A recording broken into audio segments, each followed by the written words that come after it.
Welcome to the Success with Jewelry podcast, where we invite you inside our conversations about business success and marketing for jewelry designers and entrepreneurs.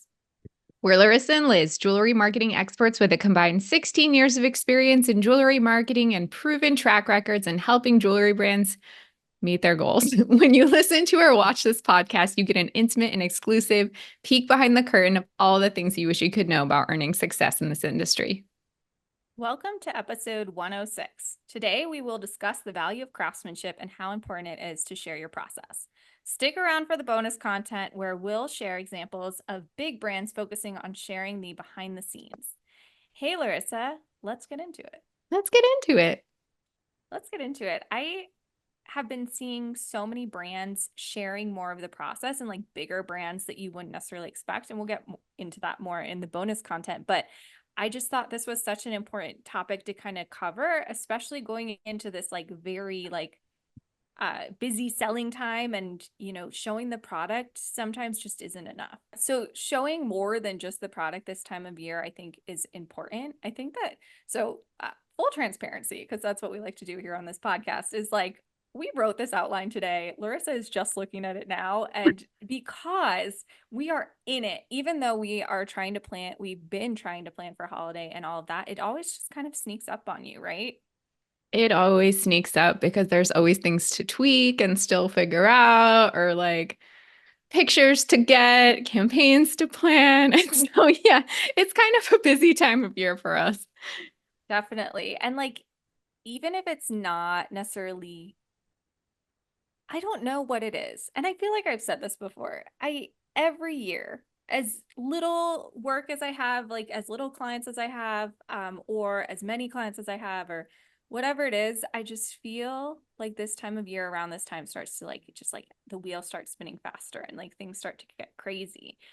Because I don't have that much going on right now. Should I be saying that on the podcast? I don't know. But like, I have a lot, but I don't have as many clients as I normally do. And it still feels very busy.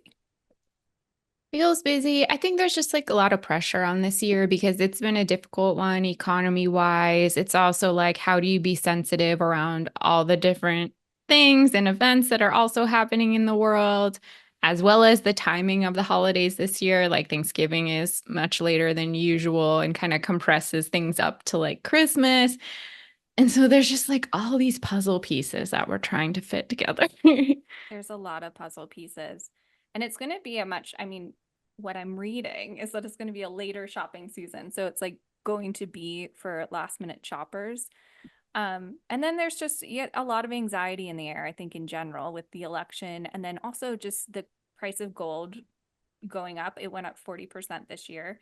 And just there's a lot going on. But what we're here to talk about, and I think it is important, is sharing your process, because it's going to take more than just showing product, so showing photos of product, to really build trust with your clients. And they're gonna have a lot of options of things to purchase this holiday season. Like, I'm already getting inundated with sales. Like, I guess there's a lot of sales going on already, and then there's a lot of a push for holiday shopping already, and it's just going to like amplify and keep getting more and more. So you need to stand out to your audience.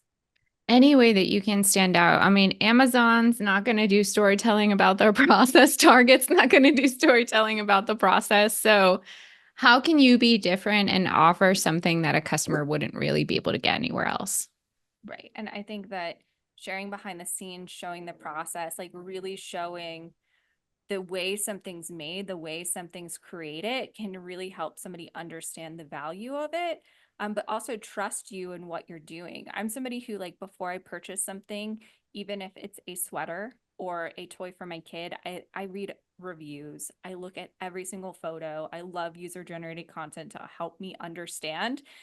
And I love seeing that from a brand too. I love seeing just kind of like who they are, how they go about making something. And even though I'm so close to this industry, sometimes I'm astounded by how much really does need to go into a piece of jewelry. And if I'm still like surprised or like, learning about that, and I've been in the industry for over 12 years, your end consumer, most of them probably don't understand either. That's so true. What kind of tips would you have for someone that is maybe new to sharing process or also doesn't feel super comfortable being in front of the camera sharing process? I think that people get or designers get very stuck on like, oh, I have to do a video that's like highly produced or like stop motion or out of my skill set or is going to take a lot of time to share the process. And that's just simply not true. You don't need to do that. I love just seeing a photo of somebody's bench, a snapshot of like what they're working on now. Or if you are a designer and not a maker, like seeing inside somebody's sketchbook is always something that I really love to see.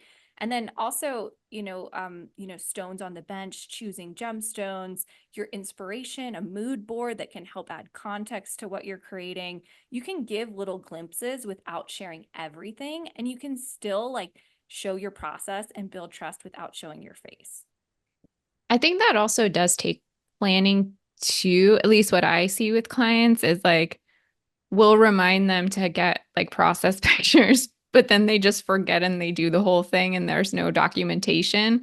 And obviously at that point, it's too late to go back in time. So it's like if that means putting a post-it note like on your workbench or in your office, just being more mindful about stopping at each step and like documenting it. Definitely. And you don't have to, if I've heard a lot of pushback, like, well, it like messes up my flow in making or it like takes too much time. Like think about ways that you can do it that are very quick. If you're just getting started, like I said, maybe you only have time while you're making something to take one photo of the process. Like that's fine. Start there. Or if you did forget and you did finish a piece, maybe you still have the sketch or like some inspiration that you could take a photo of the finished piece with. So there's a lot of ways around it. And I think that we get caught up in like, okay, well, if I'm going to share the process, it has to be like all of it. Or like maybe there's like too much to tell and you get overwhelmed by all the things that you could do or say. But like get really clear on like what it is that you're doing. Like maybe it's a snapshot of your bench. Like maybe that is the process that you're sharing. And you're sharing like a little narrative, like, here's the step where I've just finished carving the wax. Like just a little bit to say about it and just a photo just to show, you know, just a little bit. You don't have to go really far. Or there's somebody that I follow that shows like a picture of them at their bench, like working, like here's my bench fashion or whatever it is. And some people don't want to share their face, which is fine. But there are lots of fun ways that you can align with your brand and really show behind the scenes. Absolutely. Yeah, one thing I like seeing a lot is like a gemstone selection. If someone's like, "Ooh, which color should I put together? Like, which one of these colorways should I pick for my new piece?" Like that always catches my attention. Jane Taylor Jewelry right now is doing on stories. They're showing like Jane has been in the industry for a really long time. She has an incredible eye for gemstones and she has a lot of gems that she's collected over the years. And they're doing like a custom design week on Instagram and they're sharing like gems and what they could create with them and like all kinds of ideas and some of their favorites. And I think that is just such fun content. I love that. If you have a gem vault or a gem collection, you should be doing something like that. Definitely. And I think that this is also like really important. I mean, I've said this story a million times, but I remember the first time I saw a piece of metal being transformed into a piece of jewelry, and it was in Todd Reed's workshop. And I just, from then on, I've been like so fascinated with the process. And not everyone can see that, but you Mhm. do have the ability to share that now. And I think that's a really powerful thing. And people want to support artists. And I think if I learned, I mean, I learned a lot of things from Hurricane Helene, but one of the more positive takeaways is that people want to support artists. Like just the amount of love and support that has come through for the artists who have lost their studios in Asheville, like people do care and art is important. So even though there's like all this other stuff going on in the world, art is still important. And I think that everyone needs to hear that and remember it. That's such a good takeaway. Everyone needs to let that sink in. Definitely. I mean, jewelry is important. People have been adorning themselves for hundreds of thousands of millions of years. I don't know how many, forever. People Just have make been up a number. made up a number. No, there's a real number. It's A a long time, bazillion a years. bazillion years. People have been adorning themselves. And jewelry is art. And it's wearable art, which makes it almost even more special. So, if you're getting caught up in that like spiral of like all the things, like just remember that art's important and people care about art and what you're doing. Yes. And people will continue to want to adorn themselves. Give them an option besides like Amazon. I know. The other thing, and I think I maybe mentioned this, but to dive deeper on this point too, is that sharing your process helps convince people of the value of something. So like with the rising gold prices, with just the cost of all the things going up and you having to a lot of designers out there have raised their prices, show the process to really show how much time something takes to make, because a lot of end consumers maybe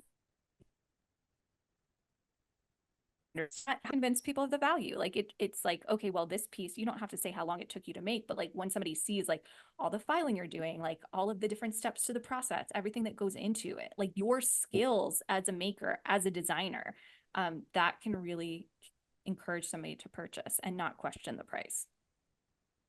It makes it more than just like a commodity at that point, then.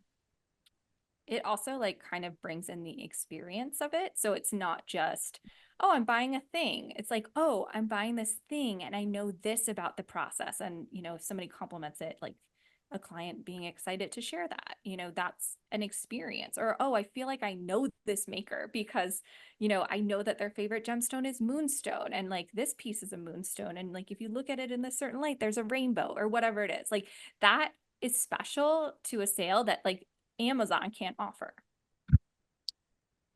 So true. So true. Well, we want to know, do you share your process? After hearing us chat about it, are you going to?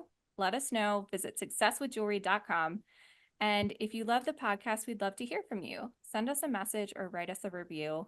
Thanks for being a part of the Success with Jewelry community.